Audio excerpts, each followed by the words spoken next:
یزید مورچہ جیتا ہے، جنگ ہارا ہے، کیا بات رضا اس سمجھدان کرم کی، سہارا ہے کلی جس میں حسین اور حسن پھول۔ رات گرامی پوری کائنات میں مسلمانوں پر اللہ تعالیٰ کے احکام جاری ہوتے ہیں۔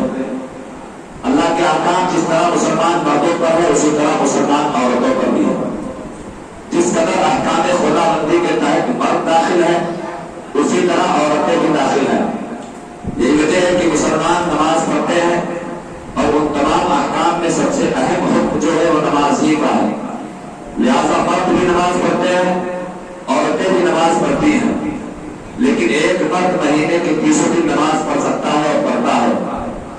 مہینے کے 30 دن، سال کے پورے 12 مہینے ایک مرد نماز پڑھ سکتا ہے اگر وہ کوتاہی نہ کرے اور پڑھنے والے پڑھتے ہیں، لیکن ایک عورت مہینے کے 30 دن نماز نہیں پڑھ سکتی۔ ایک عورت مہینے کے 30 دن مکمل نماز نہیں پڑھ سکتی کیونکہ اس کے ساتھ کچھ عارضہ ہوتا ہے، اور وہ قدرت کی طرف سے ہے کہ کچھ ایام ایسے ہوتے ہیں کہ جنہوں میں عورت نماز سے روک دی جاتی ہے، روزے سے روک دی جاتی ہے، تلاوت قرآن سے روک دی جاتی ہے۔ اللہ اکبر، خدا کا فرمان مردوں کے لیے برابر، عورتوں کے لیے برابر، لیکن ایک مرد 30 دن نماز پڑھ سکتا ہے، ایک عورت 30 دن کے بعد نماز نہیں پڑھ سکتی ہے۔ لیکن میری ماں بہنوں، تمہیں احساس کمتری کا شکار نہیں ہونا ہے کہ مرد ہم سے زیادہ نماز پڑھنے والے ہیں اور ہم مہینے میں کچھ دن نماز نہیں پڑھیں گے۔ تمہیں احساس کمتری کا بالکل شکار نہیں ہونا چاہیے، کیونکہ وہ مہینے کو جو دن ہوتے ہیں وہ اللہ تعالیٰ کی طرف سے ہے۔ انسانی عورتوں، تمام عورتوں کے ساتھ یہ عارضہ لاحق ہے، اور ڈاکٹرز اور سائنس کا بھی ماننا ہے اور شریعت کا بھی ماننا ہے کہ اس مہینے کے چند دنوں میں جب خون عورتوں کے سے خارج ہوتا ہے، وہ خون پیدا ہونے والے بچوں کے لیے کتنا ضروری ہوتا ہے، وہی وہ خون ہوتا ہے جب بچہ ماں کے پیٹ میں ہوتا ہے۔ اور آپ جانتے ہیں اور سائنس نے بتایا ہے کہ جب بیٹیاں، جب لڑکیاں حمل سے ہوتی ہیں تو اس حمل کے ایام میں وہ خون نہیں آتا ہے، کیونکہ وہی خون بچوں کے لیے نشوونما ہوتی ہے۔ اسی خون سے بچوں کے اعضاء بنتے ہیں، اسی خون سے بچوں کا دل بنایا جاتا ہے، اسی خون سے بچوں کا جسم بنایا جاتا ہے، وہی خون سے بچوں کا پیٹ بنتا ہے۔ دنیا جانتی ہے کہ جب تک بچہ ماں کے پیٹ میں رہتا ہے تو اس کی خوراک کا انتظام رب نے کیسے فرمایا ہوتا ہے، وہی خون اس بچے کے لیے خوراک ہے۔ اب ذرا دیکھیں، کائنات میں کوئی ایسی خاتون نظر نہیں آئے گی جو مہینے کے 30 دن نماز پڑھے، کیونکہ ہر مہینہ اس کے ساتھ کچھ نہ کچھ عارضہ ہے۔ اگر کوئی مسلمان عورت بالغہ ہے، مسلمہ ہے اور حاملہ نہیں ہے، اگر حمل سے نہیں ہے تو مہینے کے 30 دن نماز نہیں پڑھ سکتی ہے، کیونکہ آپ کو پتا ہے وہ کچھ دن مخصوص ہوتے ہیں اور اس دنوں میں جو خون آتا ہے وہ آپ کو پتا نہیں چل چکا کہ وہ خون بچوں کے لیے کتنا ضروری ہوتا ہے۔ کائنات میں کوئی ایسی عورت نہیں ہے جو مہینے کے 30 دن نماز پڑھے، 90 دن نماز پڑھے، سال کے 365 دن نماز پڑھے، لیکن اسی آسمان کے نیچے، اسی زمین کے اوپر، اسی خاندان کی بھی ایک ایسی خاتون ضروری ہے جو مہینوں کے 30 دن نماز پڑھا کرتی تھی، جنہوں نے سال کے 365 دن نماز پڑھا، کبھی ان کی نماز قضا نہیں ہوئی ہے۔ جب بھی پڑھا تو آپ نے نماز ادا پڑھا ہے۔ اللہ اکبر، پوری زندگی جن کی کوئی نماز قضا نہیں ہوئی وہ کوئی خاتون اور خاتون نہیں ہے، بلکہ وہ مکتوبہ کائنات ہے، شہزادی رسول ہے، امام حسین حسین کی والدہ ہے، سیدہ طیبہ طاہرہ خاتون جنت فاطمہ الزہرا رضی اللہ تعالیٰ عنہا ہے۔ سبحان اللہ، وہ خاتون، آپ وہ خاتون ہے جن کی نماز پوری زندگی میں کبھی قضا نہیں ہوئی ہے۔ آپ نے جب بھی نماز پڑھا ہے، ادا پڑھا ہے، قضا کبھی نہیں پڑھا ہے۔ اب ذرا ایک سوال یہاں پر اٹھتا ہے، امام حسین بھی آپ کے بدن مبارک سے پیدا ہوئے، سیدہ زینب بنت کلثوم بھی آپ کے بدن مبارک سے پیدا ہوئے، اور آپ نے ابھی ملاحظہ فرمایا ہے کہ ڈاکٹر اور سائنس کا بھی یہ کہنا ہے اور قدرت کا بھی انتظام ہے کہ جو خون ہمیشہ عورتوں سے ہر مہینے نکلتا ہے اسی خون سے بچوں کی نشوونما ہوتی ہے، اسی خون سے بچوں کی پرورش کے پیٹ میں ہوتی ہے۔ تو آخر کر امام حسین تھے، جب وہ خون سیدہ فاطمہ میں تھا ہی نہیں، اسی وجہ سے تو آپ ہمیشہ نماز ادا کرتی تھی، تو جب تھا ہی نہیں تو آخر امام حسین کی پرورش کیسے ہوئی ہوگی جب وہ خون بچوں کی نماز نشوونما کے لیے اتنا ضروری تھا۔ اسی خون سے بچوں کے ہر قلب بنائے جاتے ہیں، اسی خون سے بچوں کا جسم بنتا ہے، وہی خون بچوں کے پیٹ کی خوراک ہوتی ہے۔ جب بچوں کی پرورش کے لیے ماں کے پیٹ میں وہ خون اتنا ضروری ہوتا ہے تو آخر کر امام